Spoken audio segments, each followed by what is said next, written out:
कहानी की शुरुआत में घाटी के बीच में रात की जंगली हवाएं बहुत तेजी से शोर मचाती हुई गुजर रही थीं। लोहे के ऊंचे खंभों पर जो चीनी मिट्टी के इंसुलेटर लगे थे उनसे हल्की हल्की चरमराने की आवाज आ रही थी। अचानक एक इंसुलेटर जोर के झटके के साथ अपनी जगह से उखड़ गया और उसका एक सिरा नीचे गिरते हुए सीधे लोहे के ढांचे से जा टकराया। टक्कर होते ही चारों तरफ बिजली की चिंगारियां छिटक गईं। उन तेज हवाओं ने उन चिंगारियों को उड़ाकर पास की सूखी घास के ढेर में फेंक दिया।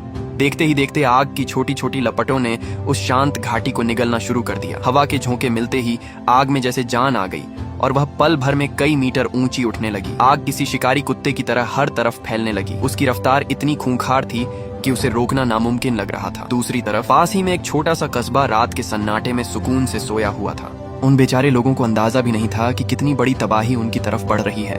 8 नवंबर की सुबह जब हल्की हल्की रोशनी हुई तो किसी को खबर नहीं थी कि उनके पास अब 2 घंटे से भी कम का समय बचा है। 40 साल का केविन उस कस्बे में स्कूल बस चलाता है। आसमान में अभी उजाला ठीक से हुआ भी नहीं था कि वह अपनी ड्यूटी के लिए घर से निकल गया। रेडियो पर लगातार मौसम की चेतावनियां आ रही थी। उत्तरी कैलिफोर्निया के पैराडाइज टाउन में पिछले 210 दिनों से एक बूंद बारिश नहीं हुई थी। हवा में सूखापन इतना ज्यादा था कि लग रहा था जैसे सब कुछ अभी फट जाएगा। आज भी हवाएं बहुत सर्द और तेज थीं। सिग्नल देने वालों का कहना था कि हवा की रफ्तार और बढ़ेगी और यह 128 किलोमीटर प्रति घंटे तक पहुंच सकती है। आग का रेड अलर्ट एक बार फिर से बज उठा था। हवा में धुएं का एक छोटा सा कण या एक छोटी सी चिंगारी भी महाविनाश का कारण बन सकती थी। निवासियों को हिदायत दी गई थी कि आग दिखते ही तुरंत पुलिस को फोन करें, लेकिन ज्यादातर लोगों के मन में यह बस एक और सामान्य चेतावनी जैसा ही था जिससे वे अब तक वाकिफ हो चुके थे। जैसे जैसे आग तेजी से फैल रही थी, किस्मत से एक गुजरते हुए ड्राइवर की नजर उस पर पड़ गई और उसने तुरंत रिपोर्ट कर दी। कंट्रोल रूम ने लोकेशन नोट की और पास के फायर स्टेशन नंबर 36 को अलर्ट भेजा।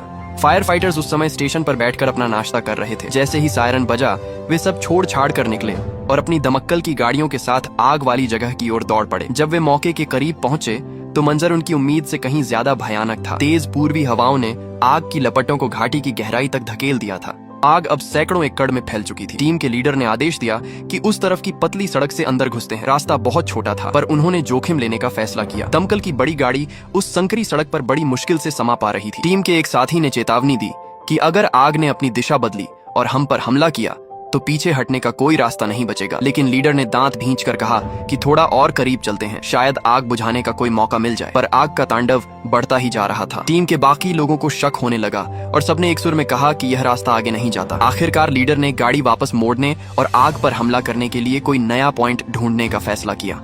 हाईवे बोहंटुर के एक पेट्रोल पंप पर कमांड सेंटर बनाया गया। मेज पर बड़ा सा नक्शा फैलाया गया और जहां से आग शुरू हुई थी उस जगह को मार्क किया गया। आग अब 200 से 300 एकड़ तक फैल चुकी थी। तेज पूर्वी हवाएं आग के अगले हिस्से को आगे धकेल रही थीं। घाटी की बनावट ऐसी थी कि आग पूरी तरह बेकाबू हो रही थी। कमांडर ने और मदद मांगी और बताया कि एक स्पेशल टीम रास्ते में है। फिर चर्चा पास की बस्तियों पर होने लगी। आग से 1.5 किलोमीटर दूर एक पुराना खदान वाला कस्बा था जहां अब कोई नहीं रहता था। लेकिन दूसरी तरफ कोकोव नाम की एक छोटी बस्ती थी जो भारी खतरे में थी। वहां लकड़ियों के घरों और ट्रेलरों में करीब 800 लोग रह रहे थे। कमांडर ने तुरंत वहां से निकलने की चेतावनी जारी करने का हुक्म दिया। इसके बाद उन्होंने पैराडाइज टाउन के बारे में पूछा। साथियों ने बताया कि पैराडाइज टाउन घाटी के दूसरी तरफ है जिसकी आबादी 27,000 है और वह यहाँ से 13 किलोमीटर दूर है, इसलिए फिलहाल वहाँ कोई खतरा नहीं है। तभी वायरलेस पर एक और खबर आई। किसी ने रिपोर्ट दी थी कि उसी इलाके में एक दूसरी जगह भी आग लग गई है। यह जगह शायद कोकोव के उत्तरी किनारे वाली सड़क के पास थी। पूरे इलाके में इतना धुआं भर गया था कि कुछ दिख नहीं रहा था और तेज हवा के कारण निगरानी वाले कैमरे भी टूट चुके थे। ये पक्का करना मुश्किल था कि नई आग सच में लगी है या नहीं। सामने खड़े फायर फाइटर्स ने भारी मन से कहा कि शायद उड़ती हुई चिंगारियों ने इतनी दूर जाकर नई आग लगा दी है। अगर 5 किलोमीटर दूर ऐसी आग लगी है तो ये बहुत बड़ी मुसीबत है। तभी बिजली कंपनी ने रिपोर्ट दी कि कोकोव इलाके में 10 मिनट पहले पावर कट हुआ है और बिजली की लाइनें गिर गई हैं। इसका सीधा मतलब था कि नई आग का कारण बिजली के गिरे हुए तार ही हैं। कमांडर का चेहरा गुस्से से लाल हो गया। उन्होंने बिजली कंपनी के अधिकारियों को बुरी तरह फटकारा कि जब रेड अलर्ट जारी हुआ था तो उन्होंने सप्लाई पहले ही क्यों नहीं काटी। अब आग हाथ से निकल चुकी थी और हर एक तार जो खंभे से लटका था वह नई आग का कारण बन सकता था। बिजली कंपनी के लोग बहाने बनाने लगे कि वे सब स्टेशन बंद कर रहे हैं और किसी को खंभा ठीक करने भेज रहे हैं। लेकिन आग की लपटें इतनी विकराल हो चुकी थीं कि कमांडर ने चिल्लाकर आदेश दिया, अभी सारी लाइनें काट दो। दूसरी तरफ केविन अपनी स्कूल बस को लेकर क्लिफ्टन रोड पर चल रहा था और एक एक करके बच्चों को पिक कर रहा था। वह रोज की तरह बस में अनुशासन बनाए रखने की कोशिश कर रहा था। उसकी बस की सर्विसिंग की तारीख 3000 मील पहले ही निकल चुकी थी पर केविन इसे लगातार टाल रहा था। उसके बॉस रूबी ने उसे कई बार टोका था, पर वह हमेशा कोई न कोई बहाना बना देता। तभी केविन का फोन बजा। उसकी माँ बहुत घबराई हुई थी। घर पर बच्चा उल्टियां कर रहा था और उसकी तबीयत बिगड़ रही थी। माँ ने परेशान होकर कहा कि उन्हें थर्मामीटर नहीं मिल रहा है। केविन ने कहा कि शायद वह फर्स्ट एड किट में हो या सिंक के नीचे। उसने कहा कि उसे अभी पेट्रोल भरवाना है और वह थोड़ी देर में फोन करेगा। पेट्रोल पंप पर गाड़ियों की लंबी लाइन थी। केविन बेचैनी में स्टीयरिंग पर हाथ मार रहा था कि काश आगे वाली गाड़ियां जल्दी निकलें। तभी फोन फिर बजा। माँ ने बताया कि थर्मामीटर मिल गया है और बच्चे को 29 डिग्री सेल्सियस बुखार है। केविन ने कहा कि बच्चे को खूब पानी पिलाओ और वह शाम 4 बजे दवा लेकर आएगा। तभी ऑफिस के वॉकी टॉकी पर रूबी की आवाज आई। उसने केविन को तुरंत बस गैरेज लाने को कहा ताकि उसकी मरम्मत हो सके, वरना दोपहर की शिफ्ट नहीं मिलेगी। केविन ने अपनी पारिवारिक समस्या बताने की कोशिश की, पर रूबी ने एक नहीं सुनी और तुरंत वापस आने का हुक्म दिया। किसी तरह केविन दवाई की दुकान पर गया। फार्मासिस्ट ने पूछा कि बच्चा कितने साल का है और उसे कोई एलर्जी तो नहीं है। केविन थोड़ा हिचकिचाया और बोला कि शायद 15 साल का है और उसे कोई एलर्जी नहीं है। दवा लेकर उसने पैसे दिए और छुट्टा लेने का भी इंतजार नहीं किया। वह बस जल्दी घर पहुंचना चाहता था। तभी उसकी एक्स वाइफ लिंडा का फोन आया। वह उसे खरी खोटी सुनाने लगी कि उनका बेटा शॉन उसे मैसेज भेज रहा है कि वह घर जाना चाहता है और चाहता है कि माँ उसे लेने आए। लिंडा ने पूछा कि घर पर आखिर चल क्या रहा है। केविन का मन घबरा गया, पर उसने बात को गोल गोल घुमाया और ऐसा जताया जैसे सब कुछ ठीक है, लेकिन उसे खुद पता था कि उसकी जिंदगी उस आग की तरह बेकाबू होती जा रही है। ऑफिस से फिर से बुलावा आया। रूबी की आवाज बहुत सख्त थी। उसने कहा कि अगर अभी बस लेकर नहीं आए तो नौकरी से हाथ धो बैठोगे। केविन ने मजबूर होकर हामी भर दी। उसी वक्त उसे दूर पहाड़ियों पर आग दिखाई दी। उसने तुरंत अपने बेटे शॉन को फोन किया और उसे तसल्ली दी कि सब ठीक हो जाएगा, वह बस काम खत्म करके दवा लेकर आ रहा है। घर वालों को डराने के बजाय उसने कहा कि कॉकॉव वाली आग की चिंता न करें, बस टीवी पर न्यूज देखते रहें। उधर कॉकॉव में हालात एकदम नरक जैसे हो गए थे। फायर फाइटर हॉपकिंस ने अपनी ताजा रिपोर्ट भेजी। वह अभी ड्यूटी से हटा ही था कि उसने देखा कि हर तरफ धुआं ही धुआं है। आग की लपटें हवा के साथ घरों की ओर दौड़ रही थीं। आग ने उन सारी सीमाओं को पार कर लिया था जो उसे रोकने के लिए बनाई गई थीं। जब कमांडर को पता चला कि आग 8 किलोमीटर की घाटी को पार करके पैराडाइज टाउन की तरफ बढ़ रही है तो उनका दिल बैठ गया। कुछ लोगों को लगा कि यह टेलीकॉम की खराबी है, पर बिजली कटने के बावजूद आग बढ़ रही थी। कमांडर को समझ आ गया कि यह कोई मामूली आग नहीं है, बल्कि एक विशाल फायर स्टॉर्म बन चुका है। इसका मतलब था कि अब कोई भी सुरक्षा घेरा इसे नहीं रोक पाएगा। स्थिति अब पूरी तरह नियंत्रण से बाहर हो चुकी थी। कमांडर ने तुरंत और ज्यादा दमक्कल की गाड़ियां और आग बुझाने वाले हवाई जहाज मंगाए। कॉकॉव के लिए निकलने की चेतावनी को बदलकर फोर्स्ड एवैक्यूएशन कर दिया गया। हवाई जहाजों से पानी और केमिकल गिराया जा रहा था, पर तेज हवा के कारण वे सही निशाने पर नहीं गिर रहे थे। उधर हेडक्वार्टर में अफरा तफरी मची थी। हॉपकिंस लगातार चिल्ला रहे थे कि लोग अपने घर और सामान की चिंता छोड़ें और तुरंत भागें। जिंदा रहना ही अब एकमात्र रास्ता था। लोग रो रहे थे, चिल्ला रहे थे और अपनी गाड़ियों की तरफ भाग रहे थे। कॉकॉव से निकलने वाले रास्ते पूरी तरह बंद हो चुके थे। हॉपकिंस ने अपनी गाड़ी से रेडियो पर संदेश भेजा कि वे आग के बीच फंस गए हैं और कभी भी जिंदा जल सकते हैं। कमांड सेंटर ने उन्हें हॉफमैन ब्रिज की तरफ जाने को कहा। बचने का एक ही रास्ता था, नदी के पानी में कूद जाना। हॉपकिंस ने लोगों को चिल्लाकर कहा कि गाड़ियों से उतरो और नदी की तरफ भागो। पानी के अंदर जाकर अपना मुंह ढक लो और अपना शरीर आग की दिशा में करके लेट जाओ। सिर्फ इसी तरह जान बच सकती थी। लोग बदहवास होकर पानी में कूद पड़े। हॉपकिंस के मुंह से बस यही निकल रहा था, वे नहीं निकल पाएंगे, वे फंस गए हैं।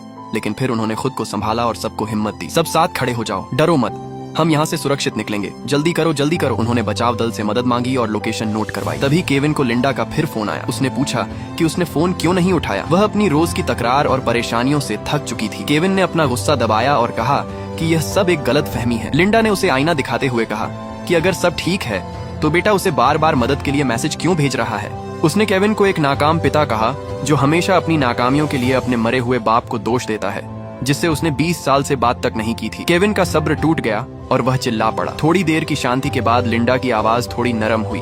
उसने बताया कि वह इतने समय बाद पहली बार अपने बॉयफ्रेंड के साथ घूमने निकली है और चाहती है कि केविन एक पिता की जिम्मेदारी निभाए। लेकिन फिर उसने केविन को यह कहकर जख्म दिया कि वह चाहती थी बेटा केविन को अपना रोल मॉडल माने, पर केविन की जिंदगी तो खुद एक कचरा बन चुकी है। केविन खामोश रह गया।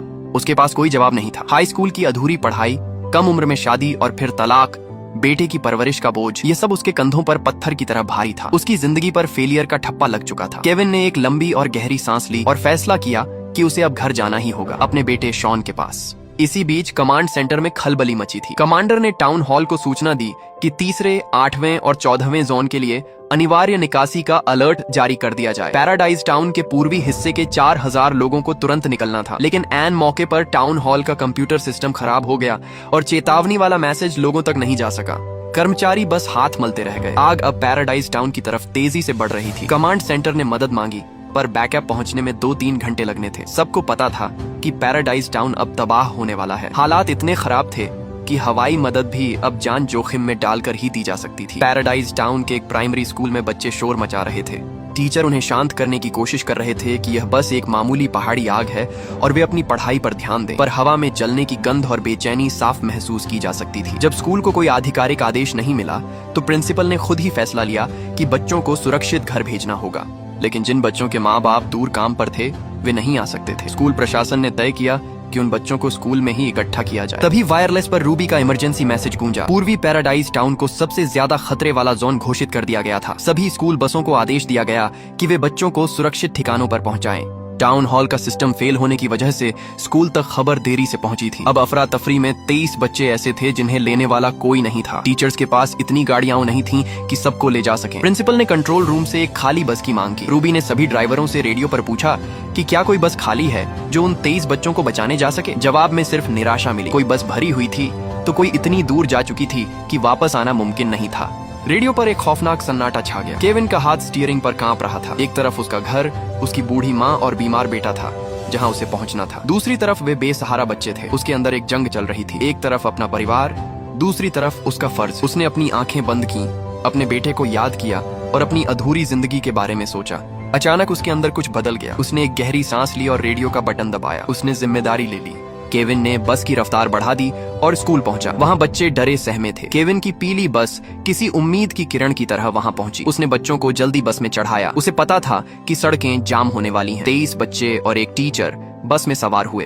तभी एक और पिता अपने बच्चे को लेने पहुंचा, लेकिन केविन ने उसे भी बस के साथ ही आने को कहा क्योंकि बाहर अकेले जाना जानलेवा था। केविन ने नक्शा देखा और तय किया कि उन्हें पियर्सन एवेन्यू की तरफ जाना होगा। हालांकि उसे शक था कि वह रास्ता सुरक्षित है या नहीं, लेकिन सरकारी आदेश और टीचर की जिद की वजह से उसे उसी रास्ते पर बढ़ना पड़ा। हेलीकॉप्टर में मौजूद कमांडर ने देखा कि सड़क पर हर तरफ गाड़ियां फंसी हुई हैं और रास्ता पूरी तरह जाम है। गाड़ियों की यह कतार कम से कम 24 किलोमीटर लंबी थी। हर कोई चीहे शहर की तरफ भागने की कोशिश कर रहा था। आखिरकार कमांडर ने आदेश दिया कि पूरे कस्बे को तुरंत जबरन खाली कराया जाए और यह आदेश बिना किसी अपवाद के सभी इलाकों में तुरंत लागू कर दिया गया। वहां मौजूद अधिकारियों ने तुरंत इस पर आपत्ति जताई और कहा कि इतने बड़े पैमाने पर लोगों के भागने से भगदड़ और अफरा तफरी मच जाएगी। अगर 26,000 लोग एक साथ निकलेंगे तो सारी सड़कें पूरी तरह ब्लॉक हो जाएंगी और फिर फायर ब्रिगेड की गाड़ियां और बचाव दल कस्बे के अंदर नहीं जा पाएंगे। लेकिन आग अब घाटी को पार कर रही थी और उसकी रफ्तार इतनी तेज थी कि उसे नंगी आंखों से देखा जा सकता था। अब कस्बे के पास बिल्कुल भी समय नहीं बचा था। उनके सामने अब सिर्फ 2 ही रास्ते थे, या तो नियमों को ताक पर रखकर जबरन लोगों को बाहर निकालें या फिर पुराने कायदों को पकड़े रहें और सबको अपनी आंखों के सामने आग में झलकर मरते हुए देखें।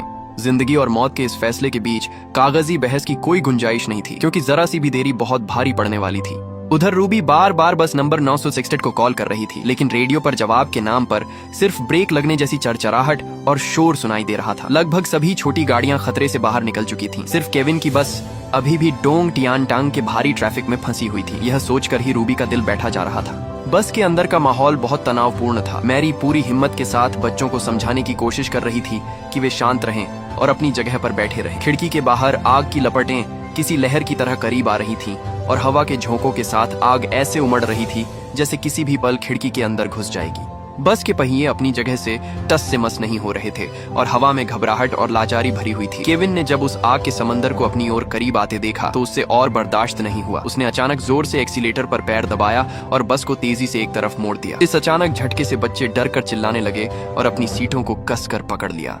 केविन ने अब तय किया हुआ रास्ता छोड़ दिया था और भागने के लिए दूसरा रास्ता चुन लिया था। उसे लगा कि मुख्य सड़क के बराबर में जो रास्ता है वहां शायद उन्हें बचने का थोड़ा और मौका मिल जाए।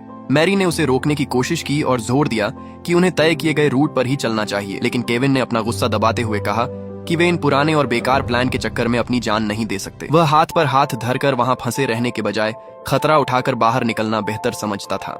आग बिल्कुल पास आ चुकी थी और अगर अब भी वे हिचकिचाते तो दूसरा मौका नहीं मिलता। मैरी ने उसके इस लापरवाह फैसले पर सवाल उठाए, लेकिन केविन ने कड़े शब्दों में जवाब दिया कि उसके लिए असली जिम्मेदारी इन बच्चों को जल्द से जल्द उनके माता पिता के पास सुरक्षित पहुंचाना है। आग के सामने नियम, कायदे और कागजी कार्रवाई सिर्फ रद्दी के टुकड़े के बराबर थे। उधर कमांड सेंटर में रेडियो पर अभी भी 963 नंबर बस से कोई जवाब नहीं मिल रहा था। रूबी बार बार कॉल कर रही थी पर कानों में सिर्फ शोर ही सुनाई दे रहा था। तभी अचानक पूरे हॉल में अलार्म गूंज उठा और शहर में सबसे ऊंचे स्तर का रेड अलर्ट जारी कर दिया गया। पूरे शहर को खाली करने का आदेश मिलते ही वहाँ मौजूद साथी भी जल्दी में निकलने लगे। यहाँ तक कि रूबी को भी तुरंत निकलने के लिए मजबूर किया गया। बस में केविन को लगा कि मैरी बहुत डरी हुई है, तो उसने माहौल को हल्का करने के लिए बातचीत शुरू की। बात उनके परिवार तक जा पहुंची। मैरी ने बताया कि उसकी शादी को 19 साल हो चुके हैं। उसका पति अक्सर काम के सिलसिले में बाहर रहता है और अब उसके पास सिर्फ उसका 15 साल का बेटा जैक है। असल में उसे सबसे पहले अपने बेटे को लेने जाना चाहिए था, लेकिन इस वक्त वह अपनी जिम्मेदारी के कारण सिर्फ अपनी बहन को ही बेटे का ख्याल रखने को कह पाई थी। वह खुद को शांत दिखाने की कोशिश कर रही थी, पर उसकी आंखों में छिपा डर साफ दिख रहा था। बस में बच्चे अब भी बेचैन थे। कोई पूछ रहा था कि क्या वे सुरक्षित पहुंच पाएंगे। किसी को अपने घर के पालतू जानवरों की चिंता थी, तो कोई बार बार पूछ रहा था कि वे अपने मम्मी पापा से कब मिलेंगे। मैरी हर बच्चे को बड़े धैर्य से जवाब दे रही थी और उन्हें शांत कर रही थी कि वे सुरक्षित जगह पर अपने परिवार से जरूर मिलेंगे। वह बच्चों के आंसू पोंछते हुए अपनी शांति से पूरे बस के बच्चों का हौसला बढ़ा रही थी। रूबी ने आखिरी बार केविन से संपर्क करने की कोशिश की। उसने अपनी घबराहट को काबू में किया और रेडियो पर कहा कि केविन, अगर तुम मुझे सुन पा रहे हो तो बच्चों को सीधे चीहे ले जाओ, मैं वहीं तुम्हारा इंतजार करूंगी। केविन के लिए यह उसका आखिरी संदेश था। इसी बीच खबर आई कि ईस्ट टियानटांग में आग पूरी तरह बेकाबू हो चुकी है। फेदर रिवर अस्पताल में आग लग गई थी और लपटें तेजी से ऊपरी मंजिल तक पहुंच गई थीं। अस्पताल के बाहर दर्जनों मरीज फंसे हुए थे और मेडिकल स्टाफ अपनी पूरी जान लगाकर लोगों को बाहर निकाल रहा था। कमांडर ने आदेश दिया कि चाहे जो हो जाए, अस्पताल को बचाना है। मदद के लिए मेडिकल टीम बुलाई गई, लेकिन खराब मौसम की वजह से आसमान में उड़ने वाले सभी जहाजों को वापस लौटने का आदेश दे दिया गया, क्योंकि ऐसे मौसम में उड़ना नामुमकिन था। कमांडर ने कहा कि अगर हमने वे 4 जहाज खो दिए तो सब खत्म हो जाएगा। उसने चिल्लाकर सबको सुनाया कि अब यह सिर्फ जंगल की आग नहीं रही, बल्कि यह एक शहरी आपदा बन गई है और इसमें बहुत सारे लोग मारे जा सकते हैं। अब हमें बस वही करना है जो हम सबसे अच्छा कर सकते हैं, इसलिए अपनी पूरी ताकत लगा दो। दूसरी तरफ केविन ने देखा कि ट्रैफिक बिल्कुल रुक गया है। उसने बाहर झांक कर देखा तो पता चला कि आगे रास्ता बंद है और गाड़ियां वहां फंसी हुई हैं। मैरी ने उसकी परेशानी देखते हुए पूछा कि बच्चों को सुरक्षित छोड़ने के बाद वह कहाँ जाएगा। केविन ने बताया कि वह मगलियां जाएगा, जहां उसकी बूढ़ी माँ और 15 साल का बेटा रहते हैं। उसने वादा किया था कि वह तुरंत उनके पास लौटेगा। मैरी उसे दिलासा दे रही थी कि शायद उन्हें भी शहर खाली करने का अलर्ट मिल गया होगा और वे सुरक्षित जगह पहुंच गए होंगे। लेकिन केविन चुप हो गया और उसके चेहरे पर पछतावा साफ दिखने लगा। उसे याद आया कि नगर पालिका ने कितनी बार मैसेज भेजे थे कि इमरजेंसी अलर्ट सिस्टम में रजिस्टर कर लें, जिसमें बस ऑनलाइन अपना नंबर या ईमेल देना था ताकि मुसीबत के वक्त तुरंत जानकारी मिल सके। लेकिन केविन ने इसे फालतू का काम समझकर टाल दिया था और अब तक रजिस्टर नहीं किया था। अब उसे महसूस हुआ कि उसकी बूढ़ी माँ के पास कोई गाड़ी नहीं है और उसका बेटा बस उसके घर आने का इंतजार कर रहा होगा। अब जब आग ने पूरे कस्बे को घेर लिया है, उसे अपनी गलती का एहसास हुआ कि उसने सुरक्षा का सबसे बड़ा मौका खो दिया। उसके परिवार को कोई अलर्ट नहीं मिला होगा और वे बस हाथ पर हाथ धरकर मुसीबत का इंतजार कर रहे होंगे। इस सोच और अपनी लापरवाही की वजह से वह बहुत घबरा गया था और आगे का रास्ता उसे और भी डरावना लग रहा था। तभी अचानक आग की लपटें खिड़की के पास तक आ गईं। केविन ने तुरंत सबको सिर नीचे करने और खिड़की से दूर रहने को कहा। उसने अचानक मैरी से कहा कि वह ड्राइवर की सीट पर बैठ जाए, क्योंकि उसे बाहर जाकर सड़क से उन गाड़ियों को हटाना होगा जो रास्ता रोक रही हैं। मैरी घबराकर बोली कि उसे बस चलानी नहीं आती, पर केविन ने उसे समझाया कि यह बहुत आसान है, बस ब्रेक छोड़ना है और जब वह चिल्लाए तो एक्सीलेटर दबाना है ताकि वे ट्रैफिक के साथ आगे बढ़ सके। मैरी ने डरते डरते हाँ कह दिया। केविन गाड़ियों के बीच में कूद गया और पागलों की तरह हाथ हिलाकर चिल्लाने लगा कि रास्ता साफ करो ताकि फायर ब्रिगेड और स्कूल बस निकल सके। केविन की कोशिशों से बस धीरे धीरे आगे बढ़ने लगी। हवा में फायर ब्रिगेड के सायरन का शोर गूंज रहा था। बस मौका पाकर बैरिकेड से बाहर निकल गई। उस पल बस में बैठे हर इंसान की सांसें थमी हुई थीं।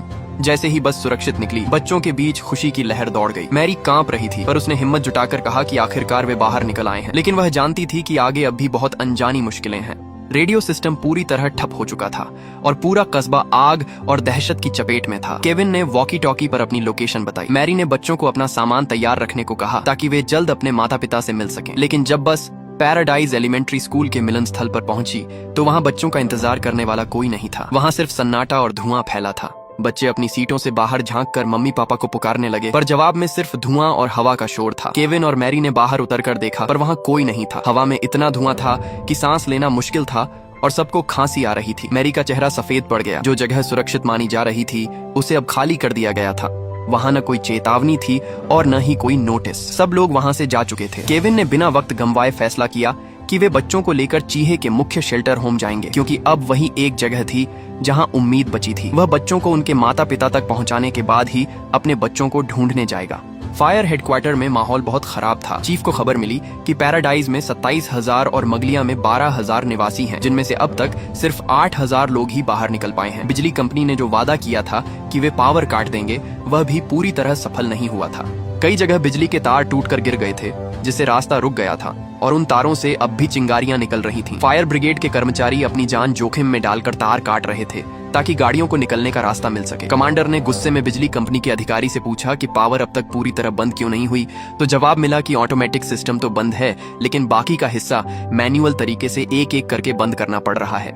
इस कुदरती आफत के सामने सारी सुरक्षा व्यवस्था फेल हो गई थी। दूसरी तरफ बस के अंदर तनाव और बढ़ गया था। केविन ने देखा कि पीछे से आग की एक विशाल दीवार उनकी तरफ आ रही है। उसने मैरी को आगाह किया कि उन्हें अब आग से बचने के लिए दक्षिण पश्चिम दिशा की ओर भागना होगा। उन्हें लगा कि पोन्स रोड और क्लार्क रोड पूरी तरह बंद हो चुकी हैं। अब सिर्फ नील रोड और ओवरपास रोड ही बचे थे। मैरी को लगा कि नील रोड पर शायद कम भीड़ होगी, लेकिन केविन जानता था कि वह रास्ता बहुत संकरा और घुमावदार है, जहां 15,000 किलो की यह बस चलाना मौत को दावत देना होगा। उनके पास ओवरपास रोड के अलावा कोई और रास्ता नहीं था, जो एक चौड़ी और सीधी 4 लेन की सड़क थी। शायद यही उनकी आखिरी उम्मीद थी। जब बड़े लोग रास्ता ढूंढने की कोशिश कर रहे थे, तभी बस के एक बच्चे ने एक ऐसा मासूम और गहरा सवाल पूछ लिया कि बस में सन्नाटा पसर गया। मैरी ने अपनी घबराहट को छुपाते हुए कहा कि उसे जवाब तो नहीं पता, पर वह उन्हें उनके माता पिता से मिलाने की पूरी जान लगा देगी। केविन ने भी उसकी बात का समर्थन किया। इस घड़ी में वे सिर्फ टीचर और ड्राइवर नहीं थे, बल्कि उन बच्चों की आखिरी उम्मीद और रक्षक थे। कमांड सेंटर से नई जानकारी मिली कि नुकसान तेजी से बढ़ रहा है और आग ने घरों और दुकानों को अपनी चपेट में ले लिया है। हवाई बचाव दल अब भी नहीं उड़ पा रहा था। बस नंबर 937 के बारे में आखिरी खबर यह थी कि वह कोडक रोड के दक्षिणी हिस्से में है, जो कि सबसे खतरनाक इलाका था। वहां बिजली के तार तेज गर्मी की वजह से किसी भी पल गिरने वाले थे। केविन और मैरी सामने देख रहे थे कि तभी एक जोरदार धमाका हुआ और आग की रोशनी उनके चेहरे पर पड़ी। बस के अंदर चीख पुकार मच गई। बच्चे रो रहे थे और पूछ रहे थे कि वे कैसे बचेंगे। तभी अचानक किसी ने बस की खिड़कियों को जोर जोर से पीटना शुरू कर दिया। कुछ अजनबी लोग पागलों की तरह बस में घुसने की कोशिश कर रहे थे और उनके पास हथियार भी थे। वे मदद मांगने नहीं, बल्कि बस छीनने आए थे। मैरी ने बच्चों को खिड़की से दूर रहने और सिर नीचे करने को कहा ताकि कोई उन्हें देख न सके। केविन ने देखा कि सामने एक छोटा सा रास्ता खाली है। उसने बिना सोचे समझे स्टीयरिंग घुमाया और आग और उन लोगों के बीच से रास्ता बनाकर बस को निकाल ले गया। केविन ने रास्ता बदला क्योंकि ओवरपास रोड अब पूरी तरह जाम हो चुका था। अब नील रोड ही उनकी आखिरी उम्मीद थी, भले ही वह रास्ता बहुत संकरा था। तभी बस के अंदर चीखें गूंज उठी क्योंकि एसी के जरिए काला और जहरीला धुआं अंदर आने लगा था। बच्चों को खांसी होने लगी। मैरी ने तुरंत केविन से कहा कि एसी बंद कर दे। केविन ने एसी बंद कर दिया ताकि और धुआं अंदर न आए, भले ही इससे बस के अंदर गर्मी बहुत बढ़ने वाली थी। केविन ने धीरे से कहा कि वे अब धुएं के गुब्बार के बिल्कुल बीच में हैं और कुछ भी दिखाई नहीं दे रहा है। केविन ने पहले यहाँ काम किया था, इसलिए उसे एक गुप्त छोटे रास्ते का पता था जो रॉय रोड से होते हुए नील एवेन्यू तक जाता था। शायद यही उनकी जिंदगी का आखिरी रास्ता था। केविन धुएं के बीच रास्ता ढूंढने की कोशिश कर रहा था। बच्चों के रोने की आवाजें और धुएं की गंध हवा में मिली हुई थी। उधर रूबी घबराए हुए माता पिता के बीच खड़े थी। उसने बताया कि वह स्कूल का ट्रांसपोर्ट हेड है और बच्चे बस से निकल चुके हैं, लेकिन आग ने फोन और रेडियो नेटवर्क खराब कर दिया है, जिससे उनका संपर्क टूट गया है। रूबी ने बताया कि बसें शायद ईस्ट पैराडाइज के पास हैं, जो इलाका अब भी जल रहा है। उसने लोगों को शांत किया कि पुलिस और फायर ब्रिगेड उनकी तलाश कर रही है और उनके साथ मैरी और केविन जैसे बहादुर लोग हैं। जब लोगों ने ड्राइवर केविन का नाम सुना तो वे घबरा गए क्योंकि वह नया था, लेकिन रूबी ने जोर देकर कहा कि केविन एक बहुत नेक और भरोसेमंद इंसान है और वही बच्चों को इस आग से निकाल सकता है। दूसरी तरफ आग बस का पीछा कर रही थी। केविन बुरी तरह थक गया था और गहरी सांसें ले रहा था। पहाड़ी रास्ता बहुत संकरा और खतरनाक था। एक तरफ चट्टाने और दूसरी तरफ खाई। बच्चे डर के मारे एक दूसरे से चिपक गए थे। मैरी उन्हें हिम्मत दे रही थी कि अगर वे डटे रहे तो इस आग के समंदर से बाहर निकल जाएंगे। यह आग चारों तरफ फैली हुई थी और हवा के साथ और तेज हो रही थी। रास्ते बहुत संकरे थे और इमारतों में आग लगी हुई थी। उनके पास अब कोई बाहरी मदद नहीं बची थी। जो लोग भी वहां फंसे थे, उन्हें खुद ही अपनी जान बचाकर इस नरक से बाहर निकलना था। उनके पास कोई साधन नहीं बचा था, बिल्कुल कोई साधन नहीं। अचानक सामने लोगों का एक झुंड दिखाई दिया जो अजीब तरह से आग की दिशा में ही भागे जा रहे थे। उन्होंने भागकर बचने का रास्ता नहीं चुना, बल्कि वे सीधे आग की लपोटों की ओर जा रहे थे। बच्चे यह देखकर और भी ज्यादा घबरा गए और उन्हें समझ नहीं आया कि ये लोग मौत की गहराई में क्यों जा रहे हैं। जब एक राहगीर से इसके बारे में पूछा गया तो पता चला कि आगे वाला ट्रेलर कैंप पहले ही आग का समंदर बन चुका है। वहां हर तरफ भीषण आग लगी है और बाहर निकलने का कोई रास्ता नहीं बचा है। केविन ने एक गहरी सांस ली और तय किया कि वो खुद नीचे उतरकर आगे के हालात देखेगा। उसे पक्का करना था कि क्या पहाड़ियों के किनारों से कोई रास्ता निकाला जा सकता है, और साथ ही वो इस बात के लिए भी तैयार रहना चाहता था कि अगर जरूरत पड़ी तो बच्चों के साथ बस छोड़कर पैदल भागना पड़ेगा। मैरी ने अपने अंदर की घबराहट को दबाया और बस के गलियारे में खड़ी होकर बहुत ही शांत आवाज में सबको दिलासा देने लगी। उसने बच्चों से कहा कि सब बिल्कुल चुप रहें, अपने अपने स्कूल बैग पकड़ लें और बस के अंदर एक लाइन में खड़े हो जाएं। इस घड़ी में बड़े लोगों को पूरी बस के भविष्य का फैसला करना था, जबकि बच्चे अपनी सहमी हुई आंखों से सिर्फ अपनी किस्मत के फैसले का इंतजार कर रहे थे। केविन रास्ता ढूंढने के लिए पहाड़ी पर चढ़ा, लेकिन उसने देखा कि चारों तरफ से आग ने घेरा डाल रखा है। हर वो रास्ता जहाँ से निकलने की उम्मीद थी, उसे आग की लपटों ने निगल लिया था। आसमान में धुएं का गुब्बार किसी काली छत की तरह छाया हुआ था और वह अकेली स्कूल बस उस आग के समंदर के बीचों बीच फंसी हुई थी। केविन बस में वापस आया और मैरी से कहा कि उन्हें बस के अंदर ही रहना होगा, क्योंकि हर तरफ आग है, वे पूरी तरह घिर चुके हैं और पीछे हटने का कोई रास्ता नहीं है। मैरी ने नक्शा फैलाया और जान बचाने का कोई नया रास्ता ढूंढने की कोशिश की। मैरी चिल्लाई, हमें यहीं रुकना होगा, हमें यहीं रुकना होगा, हमें यहीं रुकना होगा। केविन ने कहा, नहीं नहीं नहीं, हम सड़क पर उतर सकते हैं, दूसरे लोग भी सड़क पर जा रहे हैं, हम सड़क पर जाने की कोशिश कर सकते हैं। मैरी लगभग टूट चुकी थी, उसकी आवाज कांप रही थी। नहीं, यह मुमकिन नहीं है, हम यहाँ 2 मिनट भी नहीं रुक सकते, नामुमकिन है, हम यहाँ 2 मिनट भी नहीं रह पाएंगे। मैरी की आवाज लगभग पूरी तरह टूट चुकी थी। वह यह मानने को तैयार नहीं थी कि उन्हें बस वहीं रुके रहना चाहिए। आग से घिरे उस सुनसान रास्ते पर खड़े रहने का मतलब था बच्चों को मौत के हवाले कर देना। उसने केविन से बार बार पूछा कि अगर आग बस तक आ गई तो वे क्या करेंगे। केविन के पास भी कोई जवाब नहीं था। उसने बस यही दोहराया कि यही इकलौती जगह है जहां उसने 30 सेकंड की शांति देखी है। आग से घिरे इस छोटे से टुकड़े पर वे कम से कम कुछ मिनट और जिंदा रह सकते थे। मैरी की आवाज कांप रही थी और वह लगभग रोते हुए उसकी बात मान गई। उसने खुद को संभालने की कोशिश की, पर उसकी सिसकियां नहीं रुक रही थीं। बस के अंदर की हवा भारी और गाढ़ी होती जा रही थी।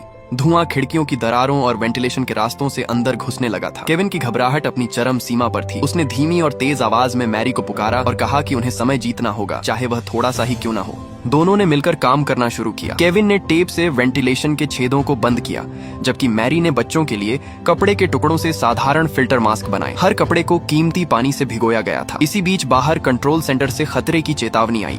फायर हाइड्रेंट में पानी का दबाव खत्म हो चुका था और पानी की सप्लाई ठप हो रही थी। अब आग को रोकना नामुमकिन था। वे अपनी आंखों से इस तबाही को बढ़ते हुए देख रहे थे, लेकिन उनके पास कोई संसाधन नहीं बचा था। इसके बाद की रिपोर्ट और भी दिल दहला देने वाली थी। खबर आई कि बहुत से लोग अपनी गाड़ियों के अंदर ही फंसकर मर चुके हैं और आग ने उन्हें जिंदा निगल लिया है। दर्दनाक मौत का सिलसिला तेजी से फैल रहा था। कमांडर ने ठंडे दिमाग से आखिरी आदेश दिया, अब आग बुझाने की कोशिश छोड़ दो, अपनी पूरी ताकत सिर्फ लोगों की जान बचाने में लगाओ, क्योंकि इस आग को अब काबू नहीं किया जा सकता। अब सिर्फ इतना किया जा सकता है कि ज्यादा से ज्यादा लोगों को बचाया जाए। बस के अंदर खिड़कियां और बस की दीवारें इतनी गर्म हो गई थीं कि जैसे तंदूर हो। ऐसा लग रहा था कि पानी भी आग पकड़ लेगा। केविन और मैरी ने एक दूसरे की तरफ देखा। दोनों जानते थे कि यह स्कूल बस अब भट्टी में फंसे लोहे के डिब्बे जैसी बन गई है। वे बारी बारी से बच्चों के पास गए और उन्हें चेतावनी दी कि बस की दीवारों को न छुएं और अपने हाथ पैर गलियारे के बीच में ही रखें। हमारे पास समय नहीं है, हम उन्हें ऐसे बातें नहीं करने दे सकते।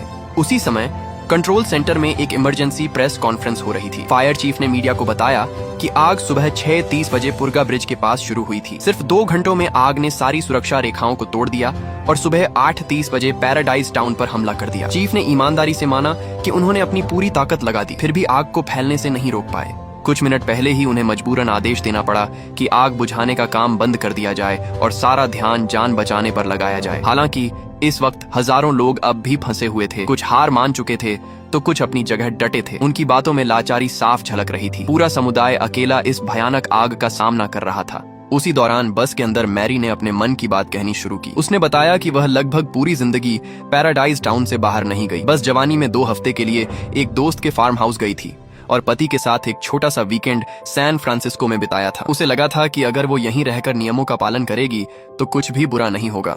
पर अब उसे समझ आया कि वो जिंदगी सिर्फ खुद को धोखे में रखने जैसी थी। असली जिंदगी किसी कोने में बैठकर सुरक्षा का इंतजार करने में नहीं, बल्कि बड़ी दुनिया को देखने में है। उसने कसम खाई कि अगर वो यहाँ से जिंदा निकली तो बच्चों को सफर पर ले जाएगी, चाहे वो कोई अम्यूजमेंट पार्क हो या दूर अफ्रीका।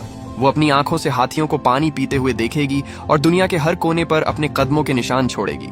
उसने मुस्कुराते हुए केविन से पूछा कि वो क्यों हंस रहा है। केविन ने कहा कि उसने अपनी पूरी जिंदगी पैराडाइज टाउन से भागने की कोशिश में बिता दी, जबकि मैरी ने अपनी पूरी जिंदगी यहीं रहने में गुजार दी और अब दोनों एक ही जगह पर एक ही जैसे अंजाम का इंतजार कर रहे हैं। केविन ने सोचा कि शायद यह उसे सुधरने का दूसरा मौका मिला है। मैं बस बच्चों को बाहर निकालना चाहता हूँ। मैरी ने पूछा, तुम्हें ऐसा क्यों लगता है कि ये दूसरा मौका है? केविन ने बताया कि उसके पिता का जन्मदिन 28 साल पहले था उसने याद किया कि आखिरी बार उसने अपने पिता से 28 साल पहले क्रिसमस की रात बात की थी। उनका झगड़ा हुआ था, हमेशा की तरह। पिता को लगता था कि वह हर काम अधूरा छोड़ देता है और कभी कामयाब नहीं होगा। केविन गुस्से में था। उसने अपने पिता पर चिल्लाकर नफरत जाहिर की और उनके मरने की बद्दुआ तक दे दी। फिर वह दरवाजा पटककर बाहर चला गया और कभी वापस नहीं आया। मैरी शांति से सुनती रही। उसे शर्मिंदगी थी। उसकी जिंदगी बिखरी हुई थी। तलाक, बेरोजगारी और कर्ज। वह अपने पिता को अपनी नाकामी नहीं दिखाना चाहता था। कुछ महीने पहले जब पिता बीमार हुए और माँ ने फोन किया तो वह पूरी रात गाड़ी चलाकर पहुंचा, लेकिन देर हो गई थी। पिता की मौत उसी सुबह हो गई थी और वह आखिरी बार मिल भी नहीं पाया। आज इस आग के बीच उसे फिर से महसूस हो रहा था कि वह देर कर चुका है। इस बार एक पिता के तौर पर उसे देर हो गई थी। उसका बेटा कितनी ही बार उसकी ओर हाथ बढ़ाता था, लेकिन वह कभी वहां मौजूद नहीं था। वह एक नाकाम बेटा था और एक नाकाम पिता भी। मैरी ने उसका हाथ पकड़ा और कहा, नहीं, तुम अभी यहीं हो और 22 बच्चों को बचाने की कोशिश कर रहे हो। ये कोई नाकाम इंसान नहीं करता। केविन ने सिर हिलाया और कहा, मैं हमेशा देर कर देता हूँ। मैरी ने मजबूती से कहा, अभी देर नहीं हुई है। जब तक हम जिंदा हैं, देर नहीं हुई है। उनकी बातचीत बस के पीछे से आने वाली एक चीख से टूट गई। एक बच्चा चिल्लाया, आग लग गई। केविन तुरंत बस से नीचे कूदा और फायर एक्सटिंग्विशर लेकर आग बुझाने लगा। एक जगह बुझती तो दूसरी तरफ से लपटें बस को घेर लेती। उसने बुझाने वाला यंत्र मैरी को थमाया और खुद अपना कोट उतारकर आग को पीटने लगा। जल्द ही फायर एक्सटिंग्विशर खाली हो गया और बाहर आग और भी भयानक हो गई। केविन ने एक ठंडी सांस ली। उसके सामने आग किसी जिंदा शैतान की तरह नाच रही थी। उसे समझ आ गया कि अगर ऐसे ही चलता रहा तो बस कुछ ही मिनटों में जल जाएगी। वह अकेला इसे नहीं रोक सकता था। उसने सामने देखा, धुएं से भरी वह सड़क ही बाहर निकलने का इकलौता रास्ता थी। केविन ने फैसला किया, उन्हें अभी बस चलाकर वहां से निकलना होगा। यही जान बचाने की आखिरी उम्मीद है। लेकिन ठीक इसी वक्त बस स्टार्ट ही नहीं हुई। केविन ने स्टीयरिंग मैरी को दिया और खुद बाहर इंजन की तरफ भागा। गर्म लोहे से उसकी उंगलियां जल रही थीं, पर उसे दर्द का एहसास नहीं था। उसने इंजन चेक किया और मैरी से कहा, अब स्टार्ट करो। इंजन से एक बेजान आवाज आई और फिर शांति छा गई। दूसरी बार, तीसरी बार, सब बेकार। केविन के हाथ कांप रहे थे, दर्द से भी और डर से भी। उसने देखा कि आग बिल्कुल करीब आ गई है। गर्मी इतनी थी कि हवा भी मुड़ती हुई दिख रही थी। उसने खुद को शांत किया और चौथी बार चिल्लाया, मैरी, कोशिश करो। मैरी ने चाबी घुमाई। इंजन थोड़ा कूं कूं किया और फिर दहाड़ मारते हुए चालू हो गया। केविन की आंखों में लगभग आंसू थे। वह उछलकर ड्राइवर की सीट पर बैठा, रेस दी और बस को सीधे उस जलती हुई दुनिया में झोंक दिया।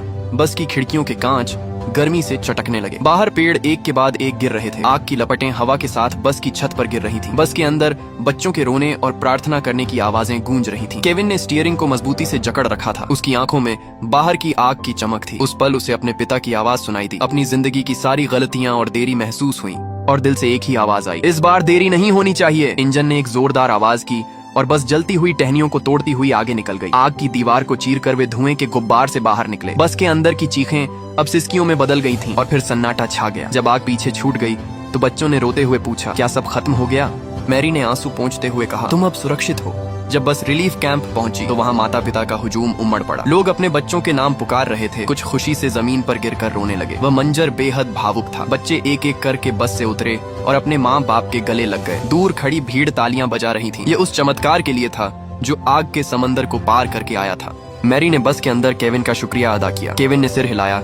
उसके चेहरे पर बहुत कुछ अनकहा था। उसने मुस्कुराते हुए मैरी को याद दिलाया कि वो उसे हाथी की फोटो जरूर भेजेगी। मैरी को भीड़ में अपना बच्चा मिल गया और वह उसे गले लगाकर फूट फूट कर रोने लगी। केविन रजिस्टर के पास गया ताकि अपनी माँ और बेटे का नाम ढूंढ सके, लेकिन वहाँ उनका नाम नहीं था। वह घबराकर कैंप में पागलों की तरह उन्हें ढूंढने लगा। आखिरकार उसे एक जाना पहचाना चेहरा दिखा। उसकी माँ जिंदा थी। वह बहुत कमजोर लग रही थी। माँ ने बताया कि पड़ोसी कायल ने उन्हें बचाया था और आग फैलने से पहले कस्बे से बाहर ले आया था। केविन ने सिर हिलाया और अपने बेटे के बारे में पूछा, तुम सुरक्षित हो? मैं अपनी पूरी कोशिश करूंगा, ठीक है? पैराडाइज टाउन की वह आग 17 दिनों तक जलती रही। जिन सड़कों को लोग जानते थे वहां अब सिर्फ जले हुए पेड़ और राख के ढेर बचे थे। हर तरफ जलने की बदबू थी। केविन अपने घर की जगह पर पहुंचा। घर अब सिर्फ एक ढांचा रह गया था। छत गायब थी और दीवारें गिरी हुई थी। उसने मलबे में ढूंढना शुरू किया और जली हुई लकड़ी और राख के नीचे से उसे एक फोटो फ्रेम मिला। कांच टूटा हुआ था। फ्रेम आधा जल चुका था, लेकिन अंदर की फोटो सलामत थी। उसकी और उसके बेटे शॉन की फोटो। केविन उस फोटो को हाथ में लिए मलबे के बीच चुपचाप खड़ा रहा। तभी उसे एक आवाज सुनाई दी। उसने मुड़कर देखा। लिंडा शॉन को लेकर वहां आई थी। केविन माफी मांगना चाहता था, बताना चाहता था कि उसने आने का वादा किया था और इस बार वह क्यों नहीं आ पाया। लेकिन उससे पहले ही शॉन आगे बढ़ा और उसने अपने पिता को गले लगा लिया। केविन वहीं खड़ा रह गया। हाथ में वही आधी जली फोटो थी। उसने अपने बेटे की पकड़ को महसूस किया। सालों बाद यह पहली बार था जब शॉन ने खुद उसे गले लगाया था। केविन ने अपनी आंखें बंद कर लीं। कोई आंसू नहीं बहा। उसकी सारी माफी और सारी सफाई उसी एक गले मिलने में दफन हो गई। इस आपदा ने 13,000 से ज्यादा घर जला दिए और 85 लोगों की जान ले ली। जांच में पता चला कि बिजली company Pacific gas and electric इस त्रासदी के लिए जिम्मेदार थी। उन पर 84 लोगों की हत्या का आरोप लगा। उन्होंने अपना जुर्म कबूला और 1300.5 अरब डॉलर का हर्जाना दिया। और ये कोई फिल्मी कहानी नहीं है, ये कैलिफोर्निया के पैराडाइज टाउन की एक सच्ची घटना है।